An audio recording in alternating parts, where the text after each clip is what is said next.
What is up, everybody? Welcome back to another NBA Rundown brought to you by Run Pure Bets and Run Pure Sports. I got quite a team today. Tyler, Title, and Hoop are all with me. One at a time, we'll do it. Tyler, how are we doing today? We're good. I see you push the young guys to the right side of the screen. Yeah, that's how we're doing it over here.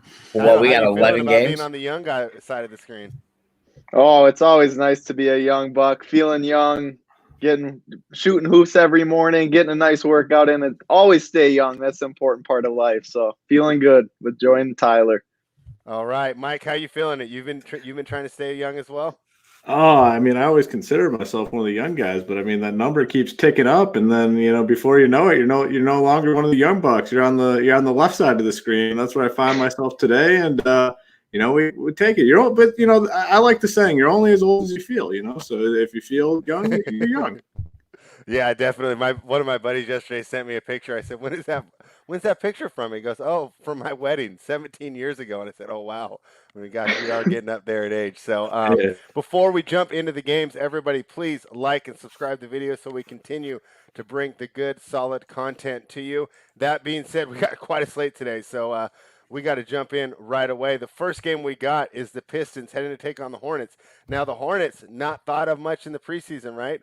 They are 17 and 18 and knocking on the door to win that Southeast Division, where no one's really pulled themselves ahead of the game. I'm seeing a line of 4.5, a total of 225. Looks like Devontae Graham will be back, and this is one of the better injury reports that we've seen here. I only see a questionable. Looks like Jeremiah Grant and PJ Washington will be playing, and Cody Zeller as well.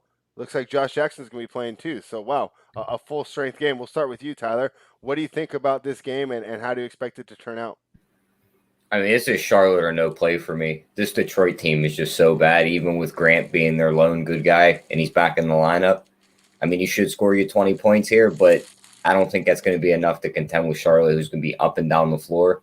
I mean, they ranked fourth in pace over their last 5 games to Detroit, who ranked 27th. Mm-hmm. So for me, I think they just get ran off the floor tonight. All right, what do you think, Title?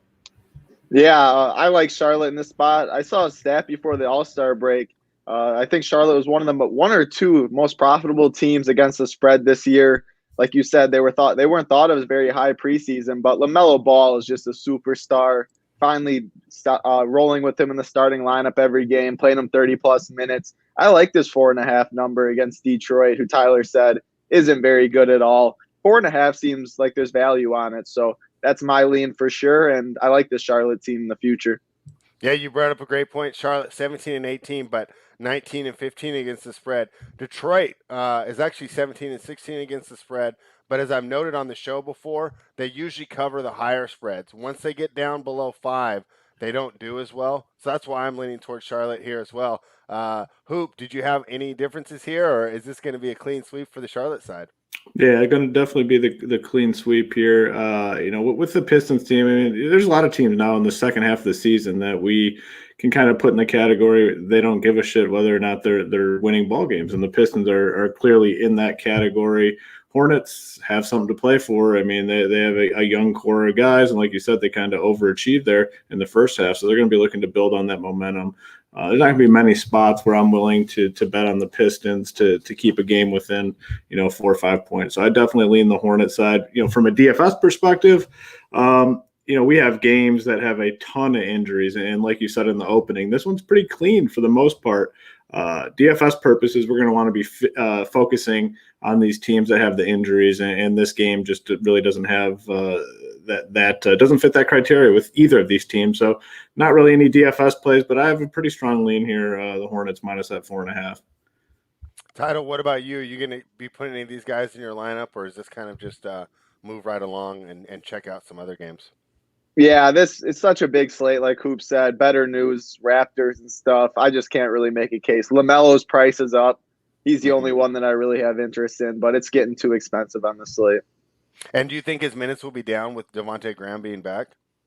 I still think he's going to get about 35. I think they know he's the future and he's their best. I mean, he looks so different on the court from the rest of them. So I don't think it affects him that much, actually. All right. Tyler, what do you think for props in this game? I was going to target a PJ Washington over 12.5 points. Mm-hmm. But with Graham coming back into the lineup, we know he's a shot chucker, so he's going to be shooting all game. This might be a game where I just stay away from props all around with the guys coming back into the lineup. All right. Sounds like a plan. And we have plenty of games, so we don't need to spend a lot of time on each one. Let's jump into a game that I personally liked. It's the only bet that I made so far. It's the Boston Celtics heading to Brooklyn to take on the Kevin Durant-less Nets. So no Durant in the lineup still. But other than that, it should be a pretty good game. I'm seeing Marcus Smart might make his return. I'll be interested to see what you guys think for his minute projections. No Romeo Langford. Jeff Green's questionable. TLC is doubtful. And Blake Griffin will not make his debut tonight. So we'll start with you, Hoop. What did you think of this game? I like Brooklyn here. What are you thinking? Yeah, that's exactly what I was going to say as well. Brooklyn kind of turned it on there at the end of that first half, and I think they look to build that momentum here starting in the second half. Part of the reason I like Brooklyn here is also I don't think Boston's as good as people think. Their rotations are shit. I mean, Stevens, very good coach in some aspects, but man, he has been very disappointing with the rotations this year. Not making a lot of sense with the guys he has on the court, like playing Tristan Thompson and Daniel Tice together a lot. It just doesn't make much sense to me, like at all. Play Tatum at the 4. If you're going to play Tice or Thompson, just one of those guys on the court at a time. The way that the NBA is going, I think that's a change they'll have to make. And Stevens hasn't proven the ability to really roll out the right rotations and whatnot. So I like the Nets here quite a bit.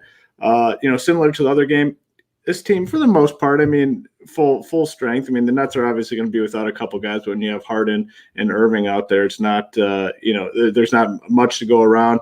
I'd play maybe one of those guys in a DFS lineup, Harden or Irving, but not much on the Boston side. With Marcus Smart coming back, he is going to have a minutes restriction, but that takes away a little bit from all the key guys. So not much from a DFS perspective. My favorite thing here for sure, though, is the Nets side. I think they build on that momentum that carried them into the All-Star break.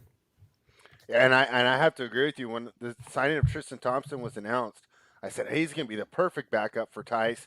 Now they'll get 48 strong minutes. I don't know what he's doing putting them together. On Stevens, if you were to speak on his behalf, though, he's doing a pretty good job, and they've bled a lot of talent, right?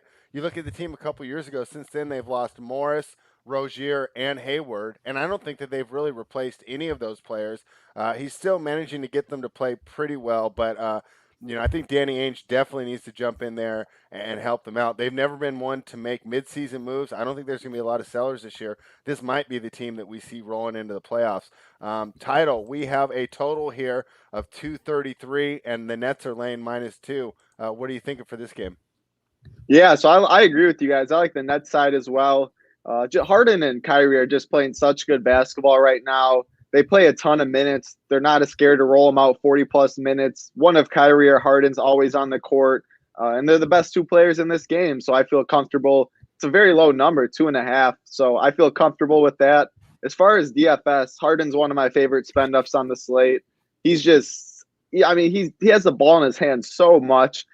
Usage, assists, rebounds, points. He gets the triple-double bonus on DraftKings almost every other night. He's just such a safe play with a massive ceiling in this game. So I have a lot of interest in him. Kyrie is going to be lower owned, so he'd be a better tournament play. But Harden just does so much. I like him a lot there. And I'm with you. I don't have a lean on the total, but I do like Brooklyn on this matchup. Yeah, I mean, Brooklyn totals, I always lean over, but I'm not going to pull the trigger on there. I like the side much better. Let's bring Tyler back into the stream. Now we're a little more mixed, Tyler. You're on the old guy side here with me. But what do you think about this game? Brooklyn -2, total 233. Give me some leans and maybe a prop you're looking at. I lean Brooklyn here. I mean, just like Hoop said, this Boston team isn't that good. Mm-hmm. Marcus Smart will be getting worked back into the fray, so I think that'll take a little bit of time. I think the total's a little high. I mean, Brooklyn's been playing a lot better defense lately. At 234, I think, is a little too high. Mm-hmm. But I do have a prop I really like in this game. We're going right back to James Harden over 3.5 threes. Okay. I mean, he's shooting 8 to 10 a game. He's shooting above 50%. So if we're getting 8 to 10, he's making at least 4. So I'll take that play all day, and it's still plus money. I like it. All right, I like it too. Kind of fits into what Title says that Harden is also someone that he might be looking at for the lineup. Is there any like lower price guys that you're looking to maybe fill out the lineup here? Is there any value in this game that you guys see, Title and Hoop? I don't see too much, especially we have like Bembry for Toronto. He's going to be one of the more chalky ones. There's other Mhm. spots that I like more. I mean, on the Brooklyn side, Harden and Kyrie have their ball in their hands so much. I don't like targeting the value pieces. And same Okay. with Tatum and Jalen Brown and Smart back in the mix. Robert Williams is the only one that in tournaments he always has a ceiling for cheap, but he takes up a center position or center spot too. Yeah, I agree. I mean, there's just better spots with all the injury news. I mean, anytime you pull up the injury report and it's as long as it is, you're going to really want to focus on those games, especially for value. When you're dipping low for like lower salary guys. All right, well, let's move on to one of those games right now then. The Atlanta Hawks 16-20 but 17-18 against the spread, going against the Toronto Raptors who are 17-19 but 17-18 against the spread. And you guys kind of set it up for me. You put it on a tee. This injury report is long. Chris Dunn's still out for Atlanta. I mean, I don't know if he's even played this year. Looks like Clint Capella will be in. But on the Raptors side, listen to the stars they're missing. OG's out. Patrick McCaw's out. Fred VanVleet's out. Pascal Siakam's out. And young rookie Malachi Flynn is out. Terrence Davis is questionable. Due to all these injuries now, Atlanta is laying 3 on the road. What do you guys think? Let's start with you, Tyler. Is that line right? Do you think that -3 is the correct line for Atlanta on the road? I think so. I mean, this Toronto team's just so banged up. It's going to be Kyle Lowry out there by himself trying to beat this Atlanta team. And I think this is just going to be a game where Clint Capella just dominates them in the paint. That pick and roll should be working for them all game. Toronto really doesn't have a big man. Chris Boucher isn't going to be able to stop him down low. Mm-hmm. So, I mean, Capella should just have maybe 25 points and 16 rebounds today. All right. And Tyler, the total, 225. What do you think? I'd probably lean under. I just think Toronto might get fatigued late in the game, even though they just had this long break. I mean, these guys are going to play big minutes from here on out until these guys come back. Yeah, we'll see how well Nate McMillan does stressing defense as he kind of moves into gear here as the new Atlanta coach. Title, what are you thinking about this game? Atlanta -3 in Toronto. Well, in Tampa, but you understand. Yeah. So my lean would be Atlanta -3 just because of how beat up Toronto is. I mean, and Terrence Davis, if he's out too, that's a big hit for him. He's one of the guys that can score, shoot, spread the court. And if he's out, I mean, besides Norm, besides Kyle Lowry, they really don't have anyone. I mean, Stanley Johnson is going to come into play again for value. He's okay, but he's not someone I really get excited about. Betting side, I don't have that much of a lean, but DFS, I know I'll have tons of pieces in this game with the news. DeAndre Bembry is really cheap on both sides. Stanley Johnson, like I mentioned, is going to be forced into minutes. Kyle Lowry is still way too cheap for his role. They're going to need him to play 40 minutes, have the ball in his hands a ton. So good floor, good upside. Norman Powell's expensive still, but they just don't have anyone else. So 7,200 feels expensive, but he has a big ceiling, and in this spot, I do like him. As far as the Atlanta side, Bogdan Bogdanovic came back from injury before the All-Star break. Still very cheap. I expect his minutes to be a little above 25. I mean, he's been back for a couple weeks or 2 weeks now, getting healthy. That price is way too low for his talent. And then Clint Capella, I think that's a great call by Tyler. No one can stop him on this Toronto team. Boucher's too little down there. He's going to be a low-owned GPP play, but he has a ton of upside. So it's a very, very good game to target and one that all the pieces in on both sides. All right. He did pretty good there. Hoop, did you have anything to add? And go ahead and definitely give us your lean on the side of the total. Yeah, I mean, the DFS breakdown basically on the same page as Title there. I mean, you're going to want to take a look at some of these cheap guys for the Raptors. They're going to be forced into some very heavy minutes tonight. Kyle Lowry in tournaments, I don't think many people will play him in cash games, but in tournaments, the upside's massive. Same can be said with Powell and Clint Capella as well. He should definitely be able to have his way in this matchup. In terms of the spread, I just have no strong conviction on this one, to be honest with you. Feel a lot better about those first two games. I wouldn't be surprised if Atlanta came out and smoked the Raptors because, all the injuries. On the other hand, I wouldn't be surprised if Toronto hung in there and pulled out a win. So I just no strong lean here. I mean, Toronto is a grinded out type of team. I mean, they rarely just lay down and take a beating. So the 3 just seems really, really spot on. So I'm not going to be on either side from a betting perspective. Yeah, I mean, even without all the injuries, I am not too excited about laying points with Atlanta on the road. I mean, they've only played, 1 or 2 games under McMillan.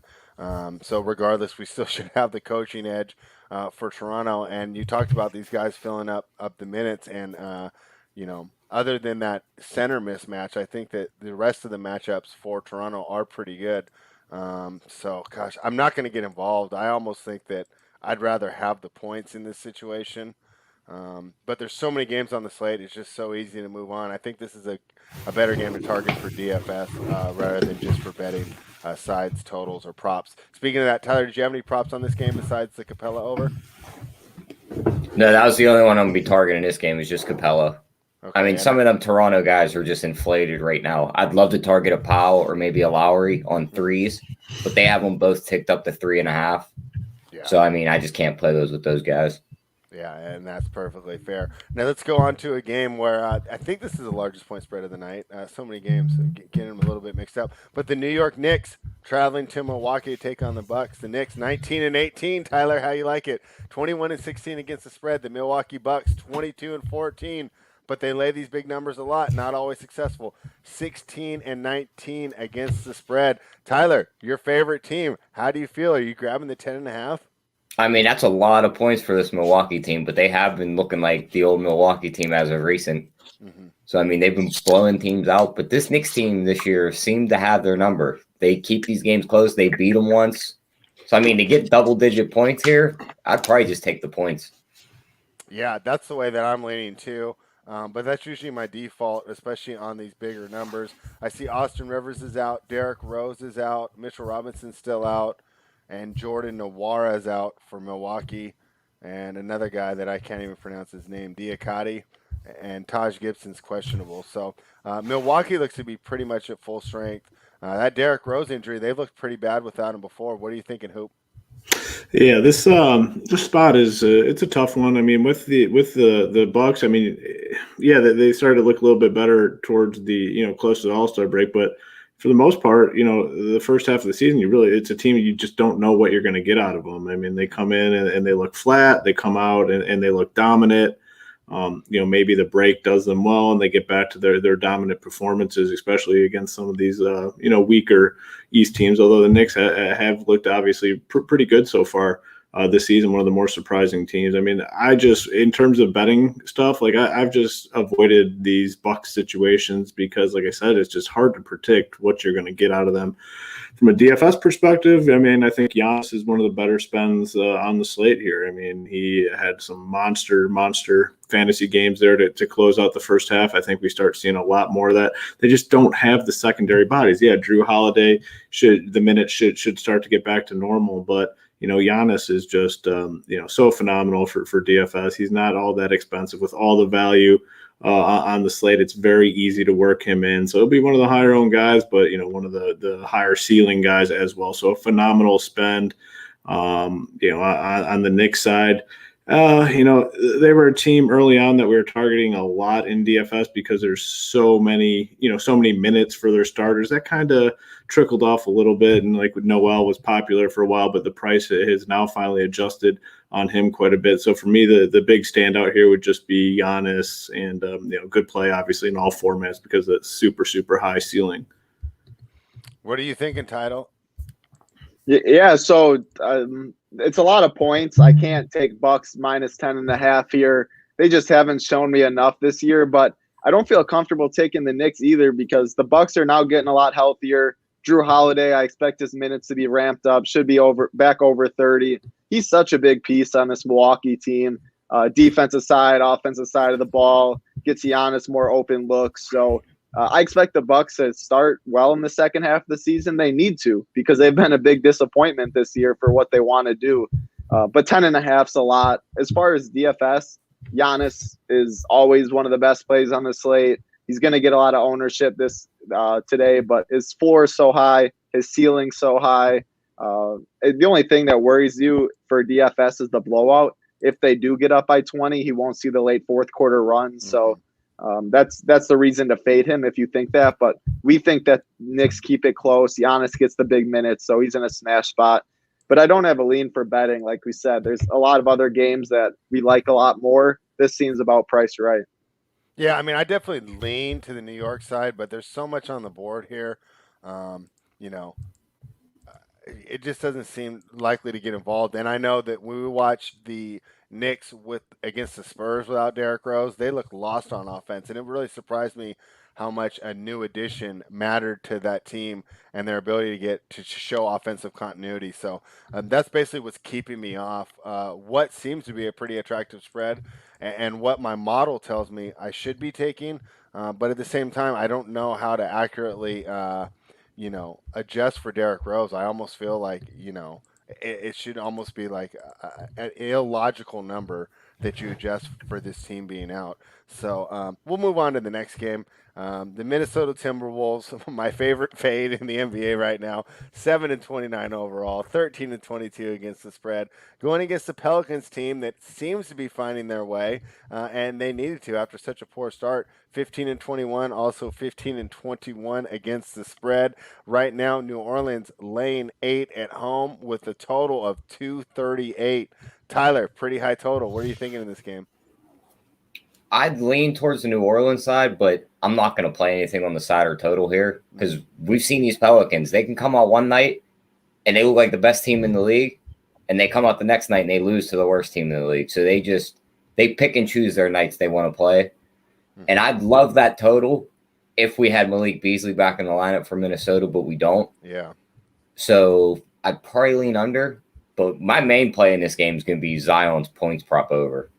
I mean, he should feast in the paint. Karl Anthony Towns is going to have to deal with Steven Adams. He should just be able to have his way down there against guys and score 30 plus. Yeah, that's interesting. I actually think Towns matches up quite well against Adams. I think he's going to be too slow, and Towns is too versatile on offense. So I'm rather than laying the 8, which seemed about right to me when I ran it. It came out to 7 for me. So not enough to make an edge. But I love playing the over on these huge totals. What do you think, Hoop? Yeah, it's from a betting perspective kind of tough. I mean, it's when we talked about the Pistons, a team that's not necessarily in it to win it. That's kind of the same situation that the Timberwolves find themselves in for the second half of the season. They're not out there looking to win ball games. They just have a hard time, putting money on a team that doesn't necessarily want to win, even with this bigger number at 8. So if I was going to do anything, it would be the Pelican side -8. They're obviously going to be out there trying to win ball games. Pretty solid first half. Don't feel great about it. 238. Yeah, I mean this is a game that could just go back and forth nonstop. Not much defense. We saw the Pelicans kind of turn on the pace a little bit towards the end of that first half and start playing much faster. And, this total indicates that their team total 123 is the highest on the slate by quite a bit, actually. I mean, you start looking at some of these other teams. I mean, they're the highest by 5-6 full points. That's big. The guys for DFS that we're going to look to is, you can play Lonzo. I think Zion is going to have a really big second half for DFS purposes. Steady perform. One of the higher floor guys in terms of fantasy points, just gets it done. And now that the scoring's up, it just adds a layer of security to his fantasy output. Shouldn't be overly popular tonight. So I do like him. On the Timberwolves side, they're obviously without some bodies. I think Ricky Rubio's in play specifically on FanDuel, 4.7K. I think you can take a look at Karl Anthony Towns. I mean, this is a game here where I wouldn't mind getting a couple pieces from each side. If this does stay close, they're definitely going to at least approach that 238 number. So Rubio, Karl Anthony Towns, Zion, Brandon Ingram, Lonzo Ball, even Eric Bledsoe, Josh Hart. There's a lot of viable options here. And like I said, in tournaments, I don't mind getting a couple pieces from both sides and hope it stays close and it approaches that 238, 240 number. Yeah, and you talked about these teams not having the incentive to win, right? With Detroit, they just want the high draft pick, right? But remember, Minnesota, the pick that they owe to the Warriors is top 3 protected this year.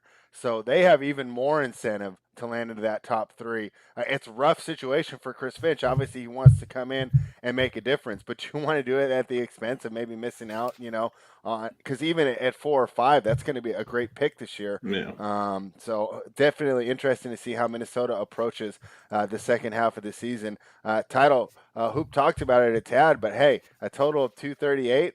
Does that mean we should be filling up our fantasy lineups with players from this game? Yeah, I have a lot of interest in this game, and it's more so the value pieces. With Minnesota, Beasley's out, Jordan McLaughlin's out, Jarrett Culver's out or doubtful. So I know those three aren't the biggest pieces. Malik Beasley's been really good this year, but that's just a lot more minutes to go around to guys like Jalen Noel, Ricky Rubio, Jake Layman's only 3.3K on DraftKings. The value in this game, that's why we talk about it earlier with Detroit and other spots. Toronto and this Minnesota side looks to have the best value with the injuries. So I'll be loading up on them. My favorite on DraftKings is probably Jake Layman at 3.3K. That's just way too cheap. He's a good shooter, solid player overall, and he doesn't need much to get there. And then Rubio is only 4.7K on FanDuel at point guard. That number sticks out. Jalen Noel's too cheap. So definitely a lot of pieces. And then as the New Orleans side, you definitely got to have interest with this massive total. Josh Hart, 5K on DraftKings. Brandon Ingram's 8.4K, while they have Zion all the way at 9.3K. So I do prefer Zion straight up if I had to, but that 900 savings goes a long way today. So that's probably where I would go. But Zion's a great GPP play. Tons of interest in this game, though, on both sides. And I'm with you. When you see a total this big, my thought is always just to hit the over because it's that big for a reason. So I expect this game to be fireworks up and down. And I think if I had to pick a side, it would be New Orleans, but 8 seems right, so I'm not going to touch it. Yeah, I mean, I think if I do end up jumping in on this game, it'll definitely be on the over. It just seems so easy to fade Minnesota, but they're pricing you out of it, right? Once they start putting these bigger spreads in, the backdoor potential is going to be there. So I'll definitely be staying away. Tyler, did you have any props on this game? Other than the Zion points prop over, Hoop touched on Lonzo in this game. I wouldn't mind taking a shot on his threes prop. I mean, over the last 2 weeks, Minnesota's given up almost 4 threes to point guards per game. Okay. We know that's pretty much all Lonzo shoots anymore is threes. He barely drives the ball. So, I mean, as long as he takes maybe 8 to 9 threes this game, he could definitely cash out for us. Sounds like a plan, and I will be joining you on that one as well. The next one we have, the Orlando Magic 13-23, 16-19 against the spread, head to Miami to take on the Heat, who are 18-18, but once again 16-19 against the spread. Right now, Miami's laying 8. Is that moved? Miami's laying 8. Wow. What do you guys think about that? I'm actually surprised that line that's different than when I did it this morning. Tyler, we'll start with you. At 8, I mean, that's a pretty big number. I'd probably lean Orlando with Bam out for Miami. I mean, Kelly Olynyk's not stopping Vucevic. I think he might be able to keep it close. They've been terrible with Fournier out, but I mean, 8? That's really surprising to me. Yeah, Fournier is out, but you'll still have Ross in there to help with the perimeter guys. So, I mean, I think 8's too high. Wow. Yeah, that line moved. Miami's taking money, which is really surprising me with Bam out. What do you think, Hoop? Would I be crazy to take the +8? It's moving to 8.5 even on Bookmaker right now, and then throwing Vucevic in my lineup for kind of a double punch there. The old two-step. I don't. It's too big of a number, I think, with Bam out. The Magic are should get Aaron Gordon back. He's questionable, but expected to play, I think. He obviously helps him out. I think it's just too big of a number, like you said, without Bam. Vucevic should eat. I mean, absolutely eat. If this game stays close, which I think it does. He's not going to be all that owned because the price tag is way up there now on these sites. I don't hate that in tournaments because if he gets his full 35, 36 minutes, I don't see anybody on that roster for the Heat that will be able to slow him down like whatsoever. So I don't mind him. Jimmy Butler, you can do a little Vucevic, Butler back and forth. Butler's also pretty expensive. His ownership should be low, but we have all the value in the world today to make anything work that you really want in terms of the spend. So I don't mind a little back and forth between Vucevic and Jimmy Butler with Bam out. So yeah, I do like that call, and I agree with you guys on the Magic. That just seems like a too big of a number with Bam out. Yeah, that is surprising. What do you think about this game, Title? Yeah, so I don't feel as strongly about Orlando +8. It makes sense, but I don't like betting against Jimmy Butler anytime he's in. I think Precious Achiuwa is a very underrated big man. Might get the start this game, matches up better, but I think he'll have some success to try and. I mean, he's athletic, long, big, that can give Vooch some problems. Maybe bring a double team. I think Spoelstra is also a good coach. I agree. Olynyk definitely can't stop Vooch, so I wouldn't be surprised to see Precious slide into the starting lineup. And then in DFS, I like his price. On DraftKings, he's 3.4K. FanDuel, he's mid price 3.5K. He's another very good value play. Kelly Olynyk is grading out very well on both sides. 4.5 on FanDuel, 5.1 on DraftKings. They're going to need him to play a lot of minutes with no Bam. He has offensive upside as well, so I don't mind that. Jimmy Butler's prices came up on both sides. He's 9.5 on DraftKings, but he's just so good this year. He's never played, he's never owned. Always a great 5%, 10% GPP play. So I like that. As far as the Orlando side, Dwayne Bacon 3.9K on DraftKings. There's some value there, but it's not a game I'll have too much interest with only a 211 total on 11 game slate. But as far as betting, I don't have any very strong leans. Why do you think that people have been staying away from Butler? Because he seems to be pretty consistent. Even if he doesn't get you the points, the assists and the rebounds will get you that high floor. Why do you think? Is it just because the totals are always low in Heat games? Yeah, it seems that stars and scrubs is always popular in DFS. You go to the Lukas, the Giannis, then you're punting because there's so much value. And Jimmy Butler's always in that weird price range of the 8.9, 9.3, 9.5K in lower total games. And people just people don't put enough respect on Jimmy Butler's name, to be honest. I don't think people realize how good he is. You'd rather pay up for the Luka, the LeBron, the flashy names like that. And I mean, if you play him this year, you're up money for sure in GPPs because he has been dominating. But people just don't like clicking his name. I don't know why. Price range, I think, is the biggest.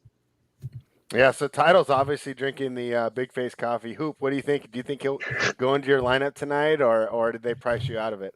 Yeah, probably not. I mean, I think some of the other stars on the slate I'd prefer to spend up for. But like I said, in tournaments, I don't hate that Vucevic Butler pairing because I think those two could go back and forth in this game if it does stay close. Yeah, so that'll be definitely something to look at. This next game is, it's funny. I circle games that I can't wait to talk to you guys about, and they're usually the ones where, okay, like for the example on this one, I throw the model out. Just so you guys know, I'm talking about Chicago and Philadelphia, and the reason I throw it out is because Simmons and Embiid are out. I know that the Sixers are 1-5 with Embiid out, 2-3 with Simmons out, but I just don't have enough information to really just be able to plug the model in, have it spit out a number, and then place a bet. So I have to go to kind of like the way everybody started betting, and that's just like looking at the games, reading it, kind of imagining what's going to happen in your head. And so Chicago was quite popular, probably because the record without Embiid, right? 1-5. They opened at -2. They've taken some money. They're now -3.5. The total's 227.5. Tyler, we'll start with you. Is this Chicago play too easy? Is the market correct here? I mean, everyone's going to look to the Chicago side with those two guys out. Yeah. And they're just going to drive this number up. So, I mean, at 2, I'd be game to be on the Chicago side. Mm-hmm. If it gets above 4, I don't want anything to do with it. Because, I mean, Philly still has guys that can get the job done. I mean, Tobias Harris is going to get as many shots as he wants today. If he's on, he could definitely keep this game close. And this Chicago team isn't good. Like, this isn't a good team walking in there. It's just going to smack them to the side and win this game by 15. Like, would it surprise you if Chicago lost this game still? No, and that's what I was going to say. As I throw it over to Hoop to get his thing on it, my contention is even missing 2 all-star defenders in Ben Simmons and Joel Embiid, Philly still has a better defense than Chicago. What I'm actually was thinking about taking Philadelphia. Have not played it yet. Definitely want to talk to you guys. What do you think, Hoop? Yeah, I'm a little more torn on this one. I mean, I just look at some of these names, like Danny Green freaking sucks. Mike Scott is not very, very good. I don't know. I'm a little more torn. I think I probably lean the bull side still in this game. Okay. Seth Curry is so shooting dependent in terms of his production on the offensive end. I'd feel a lot better if a guy like Shake Milton got into the starting lineup. I think he's the sort of guy they need in these situations, where he can give them a huge boost on the offensive end. So I don't feel as good about the Philadelphia side. If I was going anywhere, it'd probably be the Bulls. But it's another one of these situations where I wouldn't be surprised either way, really. So, I mean, for me, mostly probably a stay away. DFS, this is going to be a spot we land quite a bit.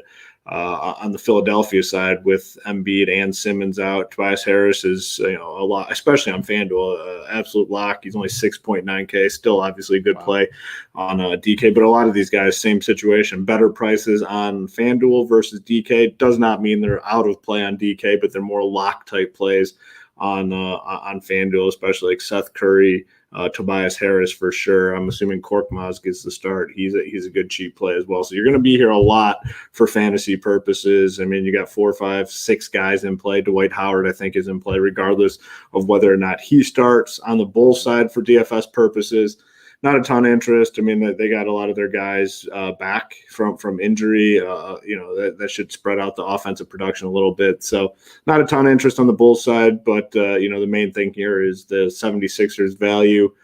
Good on DK, elite on FanDuel. All right. I love the breakdown. Title, what do you think? Are you on the Bulls side or the Sixers side here? Yeah, I'm with you on the Sixers. I think 3.5. That number sounds good. Tobias Harris is a complete player all around. He can definitely be on his own. He can lead his own team like he'll need to today. Shake Milton, I expect him to play over 30 minutes. He's another very good basketball player that I expect to keep him in this game.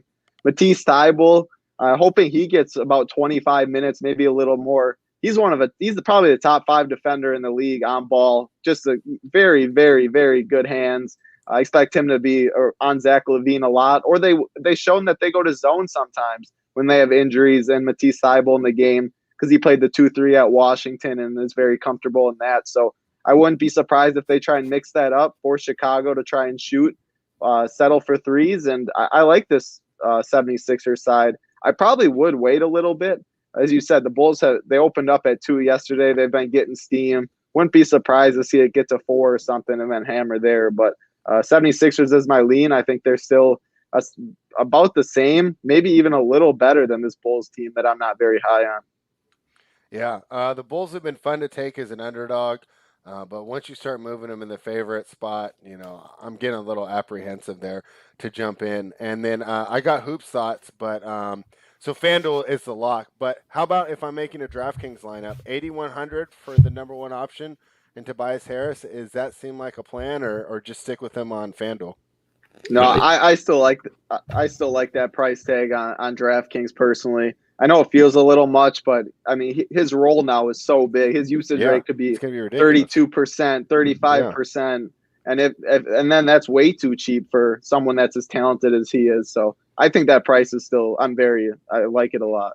Yeah, I'm intrigued too. And the other thing is, I don't think there's a lot of blowout potential in this game.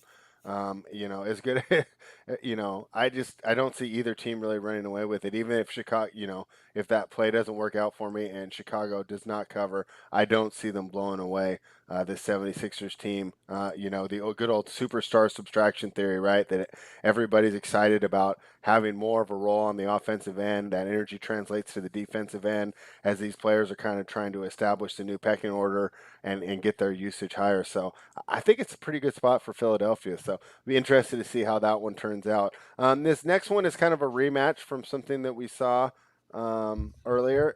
Dallas Mavericks against the Thunder. We didn't go over this game yet, did we? There's so many, I'm getting mixed up. Okay, it's another, but it is another rematch. We had talked about a rematch earlier. Dallas 16-19 against the spread. The Thunder, even though they're only 15-21, 20-16 against the spread. They get 5.5 at home. And let me go ahead and check the injury report here. I see Porzingis probable. Hal Horford's in. Josh Hell's out. Diallo's out, and George Hill's out. Tyler, we'll start with you. Oklahoma City plus 5.5 on a total of 219.5. What are you thinking? So that number's already moved down once since they opened because it opened at 6.5. Yeah. And I think us four can move that probable tag on Porzingis to questionable because we all know he's not playing when they just played last night. Okay. He ran 30 minutes out there. He ain't playing tonight. So this is going to be the Luka show for Dallas. And even in back-to-backs for him, he hasn't played that well. He's only averaging right around 24 points a game.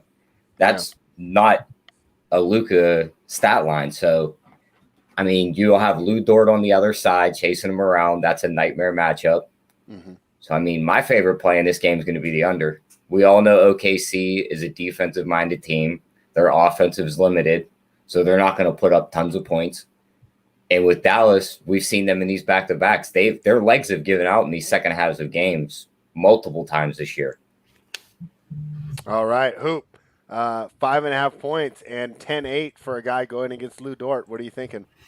Yeah, I like the Thunder here a little bit. The Mavs coming the back-to-back, and like Tyler said, these Mavs guys on back-to-backs, they haven't looked all that good. And then Porzingis, most likely going to be out tonight. It doesn't make me like Luka that much more. He's a guy I'm hesitant to play on back-to-backs. Yes, he can go out there and have a monster game. I get it, but tonight, the Thunder, they're kind of a grinded team, and they're going to have Horford, they're going to SGA. I don't know. I like the Thunder here, maybe to even win outright. I mean, the Mavericks to me are very overrated, and they had showed some hope and promise last season. Not so much this year. So, for DFS, this game is a good one to stay away from, even if Porzingis is out. I mean, none of these guys have stepped up on a consistent level, whether it be Josh Richardson, Finney Smith, Maxi Kleba, Tim Hardaway Jr. Nobody has really solidified themselves as their third guy, and then even their second guy when Porzingis is out. So for me, DFS-wise, this game is a stay away. Betting, I really like the Thunder actually to actually just win this game straight up. And hey, that's quite the call, because if you were to play that, you get plus 188 on the money line, and those are the type of money lines you like to cash to be profitable with the ROI at the end of the season. Title, what are you thinking? Plus 5.5 here for the Thunder, and 10,800 on DraftKings for Luka going against Lou Dort. What do you think? Yeah, so from a betting perspective, I didn't have too much of a lean on it until Tyler got me in the pre-show. He was talking about the under a lot. I remember last game, 97-80 or whatever the score was between these two teams. So I like the under in this spot too. And if I had to pick a side, I would go with the OKC side as well, for the reason Dallas just hasn't been good on back-to-backs. Luka hasn't looked good. I didn't have if Porzingis is out. I mean, then OKC, their number gets better, or would get better for us if we hammered it right now. And so there's a lot of value opening and value upside taking OKC right now too. So those two are my leans. And as far as DFS, I don't want to go to Luka when I like Giannis in a better spot, Harden in a better spot. You can't play everyone, so he's going to fall down the list. If Porzingis was out, Maxi Kleber, DFS, or one of those secondary guys become better plays on both sides as a one-off, but you might not need it on a slate like today with so much other news. So it's mainly a stay-away spot for me for DFS, and I like the under and OKC side, rolling with Hoop and Tyler too if I had to lean. Yeah, I think I like the under more than I even like the side here. Just a reminder before we do this next game, please like and subscribe to the video so we can keep more strong betting content coming to you guys. Next game, we got Golden State Warriors 19-18, 18-19 against the spread, going against the Clippers, who, boy, they were on a bad streak going in the break, 24-14. 20-18 against the spread. What do you think here, Tyler? I'm drinking some caffeine. I'm not that dizzy, though, so hopefully Paul George is able to stay away from the caffeine today. What do you think about this game? This is another one. I think the number's too high. I'm seeing Golden State +7. That seems too high to me. I lean the dog. What do you think? I'm with you on that one. Give me the +7 here. I mean, point guards have been a problem for the Clippers this year. I mean, they may have Pat Beverly back, who does play great defense. Yeah. But point guard's still been their weakness, and Golden State's bringing the best one in the league into town. Yeah. So, I mean, good luck stopping him. They're going to have to do some switching on him, I think, at some point in this game. And that's just going to open up spots for guys like Kelly Oubre or Andrew Wiggins. because the moment you have to pull one of them wing guys off of them and put them on Steph, that's going to give Oubre or Wiggins, Beverly, they're going to have a 4-inch gap on him. They're going to be able to shoot right over top of him. Yeah, so interesting to see where you land on this game, because I think there's some interesting props as well with a total of 230. Did you circle Steph or any of these other guys for a prop? Just Steph right now. Last night when I capped the game, that was the only props out were Golden State's. And Steph's were the only one that stuck out to me right now. And what was his number at? Did you do the threes or did you do the points total? I just went with the threes over 3.5. Oh, okay, and I like that too. I'm with you. I think he gets loose tonight. I think they cover the 7. What do you think, Hoop? Yeah, the 7 seems a little bit too big for me with this Clippers team. They, I mean, they're a good strong team. Just to me, not a team that I think can cover the 7 here in the spot against the Warriors. Warriors look pretty decent, I'd say, overall in the first half. I'd say somewhat surprising. I mean, people didn't have that high expectations for them, but they're kind of rounding into form a little bit here. All their guys are pretty much out there. Wiseman back, so I like them. From a DFS perspective, this game is pretty much a fade for me. I mean, I don't hate Andrew Wiggins at like 6.1K on DK. I don't think that's the worst price tag for him, but for the most part, a scoring dependent guy. Anytime Paul George and Kawhi Leonard are out there together, it takes away a little bit. I will say though, the price tags on DK are a little bit interesting. And Paul George at 8.5K. Kawhi Leonard at 8.9K. I don't hate those price tags now that I look at it here. Actually, a lot of these Clippers guys have pretty nice price tags. Ibaka 4.6. So maybe more so DK plays as they're coming in a little bit cheaper. If this game does stay close, they could have big games. But for the most part, I'll be off this. But I agree with you guys. I'd be on the Warriors side. I'd take the points here in this spot. Yeah, when you talk about those lower prices, actually, that brings me to a question, and it's just more general DFS. Do they lower or raise the prices more off ownership or statistical performance? There's some sort of algorithm. I mean, some things kind of stand out as reasons why they move them, but there's really no rhyme or reason. They use some sort of algorithm. Actually, that now that I pull this up, Paul George does have a pretty nice price tag on FanDuel as well that I kind of overlooked. He's 7.8, so I don't hate that price tag on FanDuel either. So pretty good price tag. There's no rhyme or reason. I mean, DraftKings is usually a little more accurate with their pricing. FanDuel sometimes lacks, but it's tough to pinpoint really what goes into their algorithms. Yeah, I was just wondering because I know that when I watch your guys' shows, it seems like when George and Leonard play together, you guys are all off them, right? Yeah. And then, when I go into the lineups and I'm checking, my scores for the evening, they're pretty low owned overall. Yeah. Now I'm seeing these prices have kind of dipped down a little bit, right? Yeah. 8,500 and 8,900. I mean, Kawhi Leonard, a genuine, I don't know if he's really an MVP candidate, right? But he's one of the top 5 players in the world. I can get him for 8,900.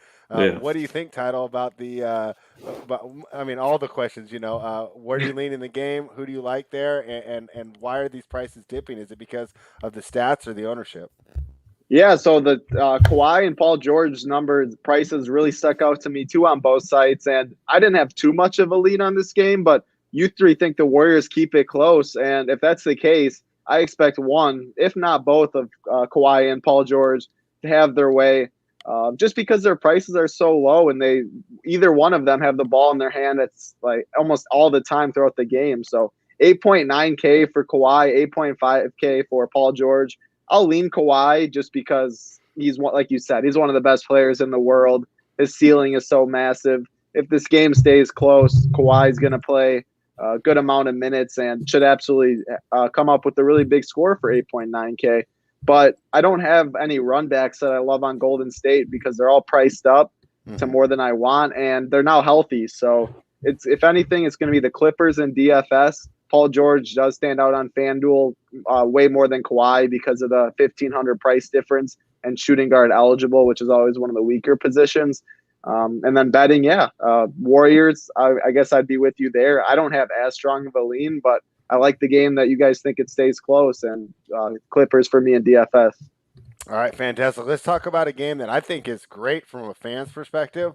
Don't know if I'm going to get involved on the betting side. I'm talking about the Phoenix Suns, who are 24-11, also 24-11 against the spread, heading to Portland to take on the Trailblazers, who are 21-14, 19-15 against the spread. Portland catching 4.5 at home on a total of 226. I'm a little surprised, but at the same time, I've had such a tough time analyzing this Portland team. My model doesn't seem to be spitting out the great results for them, which makes me kind of want to stay away. But, at early glance, it tells me to take the points here. What do you think, Tyler? Should I listen to the model and grab the points with Portland, or is Phoenix rightly favored here, laying 4.5 on the road? I mean, I'd love to have Phoenix at the 2 they FanDuel posted last night, but we're looking at 4.5 now. So you guys crushed those numbers before they hit the offshores too. So if I wanted to play the -2, it's not even there. And FanDuel's first in the market now. Their lines come out used to be first in the market like 2 years ago. Bet Online started beating them to the market, and now FanDuel crushes them to the market by 8 hours sometimes. So thanks for ruining all those good numbers for me, guys, out there in Pennsylvania. But that being said, let's talk about the number where it stands right now, Tyler. At 4.5, what do you think? I mean, this Phoenix team's rolling. Their defense is just outstanding. CP3's at the helm, keeping these guys calm in late game situations. Uh-huh. But, looking at their injury report, Cam Johnson's going to be out. That's a main bench contributor. Mm-hmm. Devin Booker's coming into this with a questionable tag with a knee injury, so he may not play. So, part of me wants to lean Portland, but I just can't back that Portland team when it's basically just Dame and an old Carmelo trying to keep that team afloat.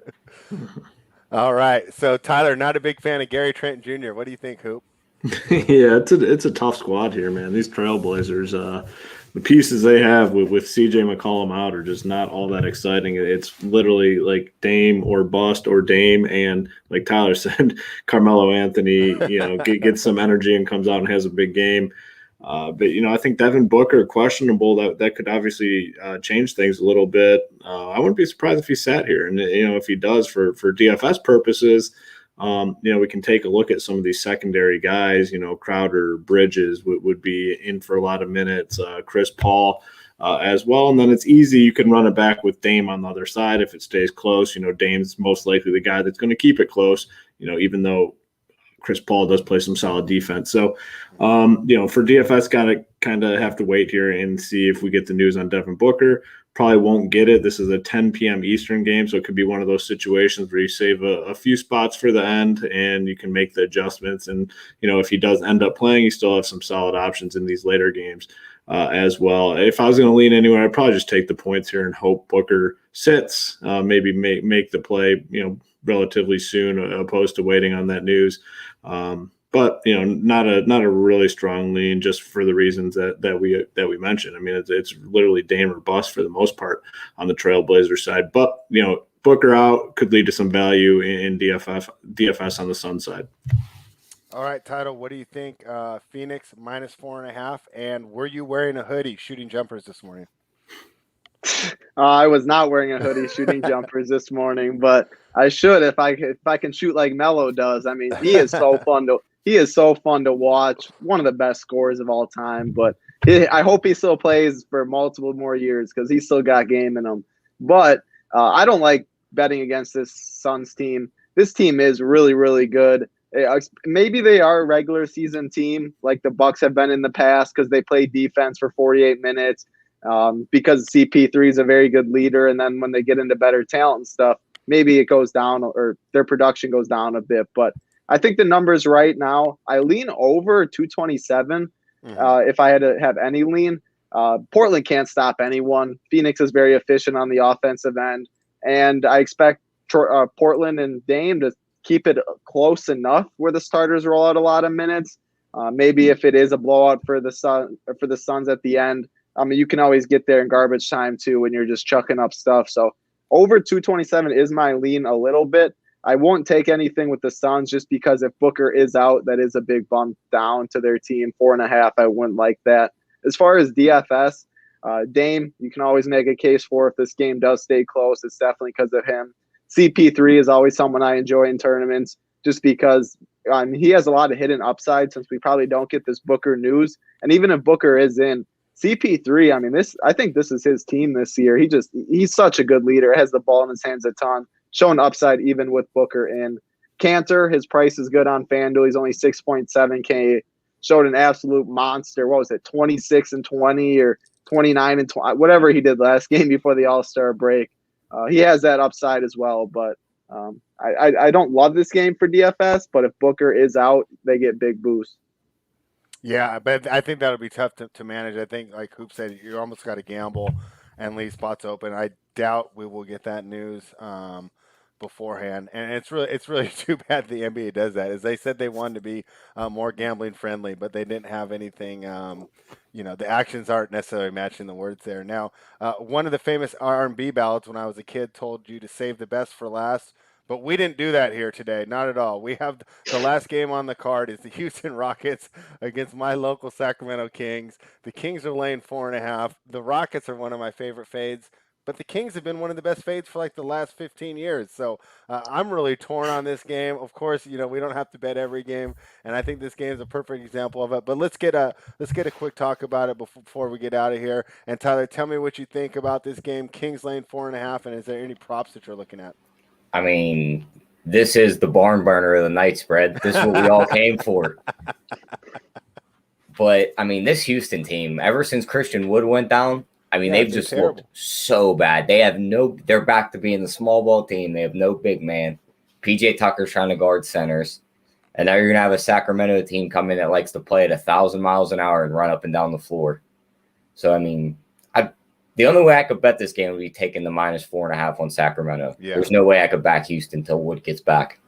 Yeah, I think I agree with you. It's just it's so hard out to actually place a bet on this team. But, I mean, this Houston team's so bad that it might actually be the right call here. What do you think, Hoop?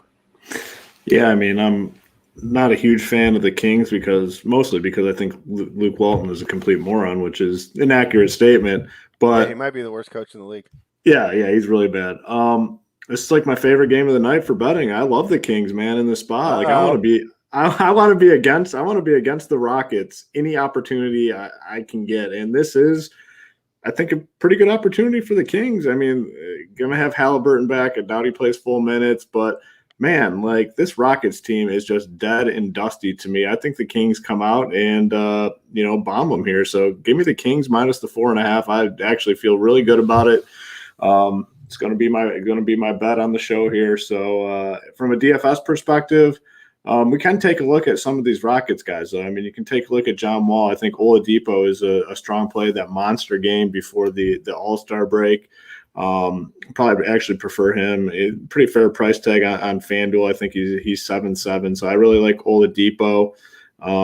Maybe a little bit of John Wall, but that's probably it for this game from a DFS perspective. With Halliburton back on the Kings side, just takes away a lot from guys like Fox and Buddy and Harrison Barnes. But my favorite thing overall here by far is this the Kings minus the 4.5, whatever it is.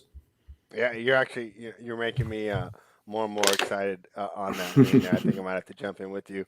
What do you think, Title? Is the Rockets fade continue? Yeah, I lean Sacramento as well. Getting Tyrese Halliburton back is a huge bump for the team on both ends of the court. It's a game that he fits very well in. Fox is playing his best basketball as of late.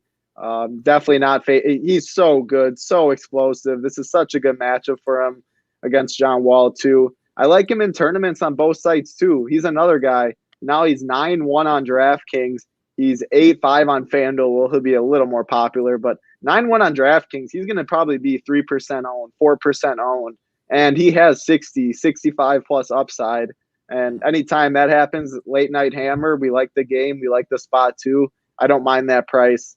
I think it's a good spot for them. Other than that, though, DFS, it's not a spot with a bunch of injuries. So that's how the slate's going today, just targeting Philly, targeting the Raptors, targeting the big name spots with injuries. But it's a good game, and I lean the Kings. All right. So nobody healed there at 6,600. He was kind of heating up going into the break too. Yeah, not with Tyrese back. Okay. It's too congested for me for that price tag. All right. Well, thank you for that. And with that being said, hey, we're making pretty good time for this slate because now we did it. Tyler and I were worried this might be a 2-hour show. So great job, gentlemen, and let's go straight into our best bet sections.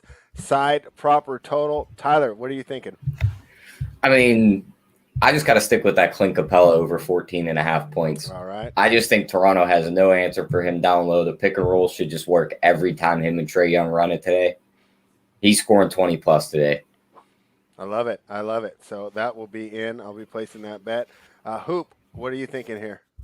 Yeah, I mean, talked about it in the last game. I'm going to be on them Kings. Kings minus the 4.5. Shirt.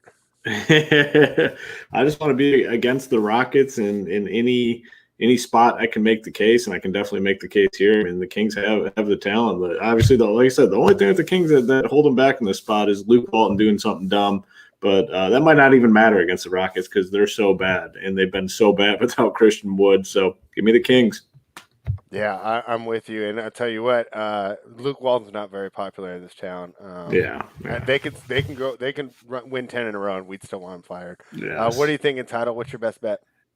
I like Charlotte minus 4.5 against Detroit. I think they're the much better team, a team that I believe in their potential. I believe in the second half of the season, them doing well too with LaMelo hanging the reins. So I think Detroit's bad. 4.5 is a number I like.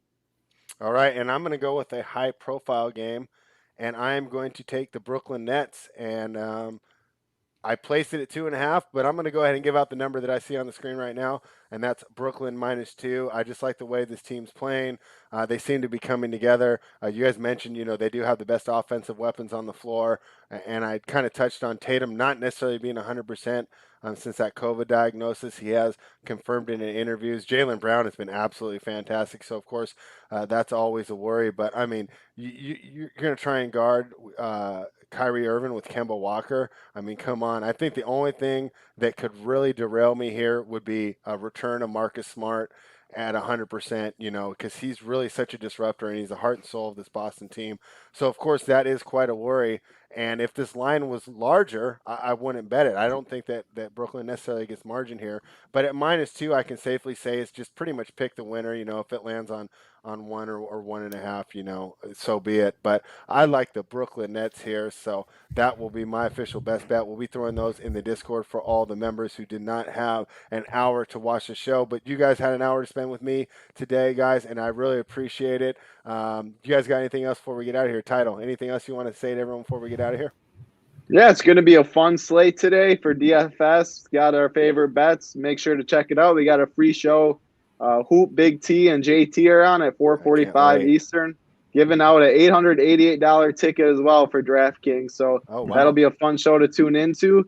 And then I'll be cheering on all these bets. Last time I was on the show, you two won. I got a push thanks to Robert Covington over and back.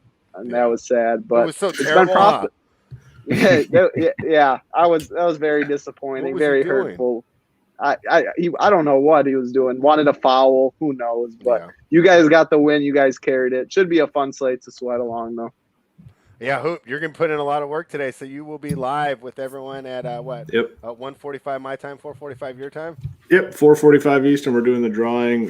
If you're not a member at Rumpier Sports or Rumpier Bets, if you sign up for a monthly package, DFS package or DFS and Bets combo package with the promo code free ticket, you're eligible to win a ticket to the DraftKings $888 ticket. The $888 contest tonight. That drawing will take place at 4:45 Eastern. So you got to get in with that promo code free ticket before the show to be eligible. All right, I love the promo code, and boy, what a deal there to get a ticket there. And what's the potential pay on that? Like $100K goes to the I think first place is 100 or 150. It might be more. What is it, Title? I don't know, but it might be two. I wouldn't be surprised if it's 200. I mean, 100K minimum to first, but I think it's a little more. Yeah, it's 100,000 to first. 100. Yeah, I mean that wouldn't be a bad little bank to add to your total. And I love your show, guys. I watch it. I'm not that active in the chat because that's also my time to clean the house. So I just throw you on the Bluetooth. I got pretty cool. I got 2 Bluetooths, so I'm going through the whole house. I can hear you guys. Love to listen to everything you say as I'm building my lineup. Definitely missed it yesterday as I wasn't able to place very well without your guys' guidance. So I'm glad the show is back this evening. Tyler, you got anything else before we get out of here? Nope, that's it. I think we touched on everything in the games. Yep. All right. Well, thank you guys very much. Real quick, remember to head on over to runpurebets.com. Do you want to join? The promo code is bets25 off. But well, I always suggest it. Go ahead, get the combo package. You'll get access to the DFS. Even for the days that are not on, you get access to the core. I just didn't use it right lately, but yesterday, but I'm sure some people did. I just chose the wrong guys. But it's so much great information. You'll get access to the Discord. These guys are in there answering questions all the time. I mean, some of the questions you guys get are just wild, but you're in there, you're patient, you're answering, this player or this player, this player or this player, and it's just so cool to read and how you guys are able to disseminate the information so quickly. So much fun. On the bet side, you're going to get access to HTP bets, Sports Kegs bets, Tyler's bets, JJ's bets, Joey Works bets, Score with D, who's been doing fantastic on soccer, and my bets as well. So head on over to runpurebets.com and check us out. Please like and subscribe the video. Thank you for watching.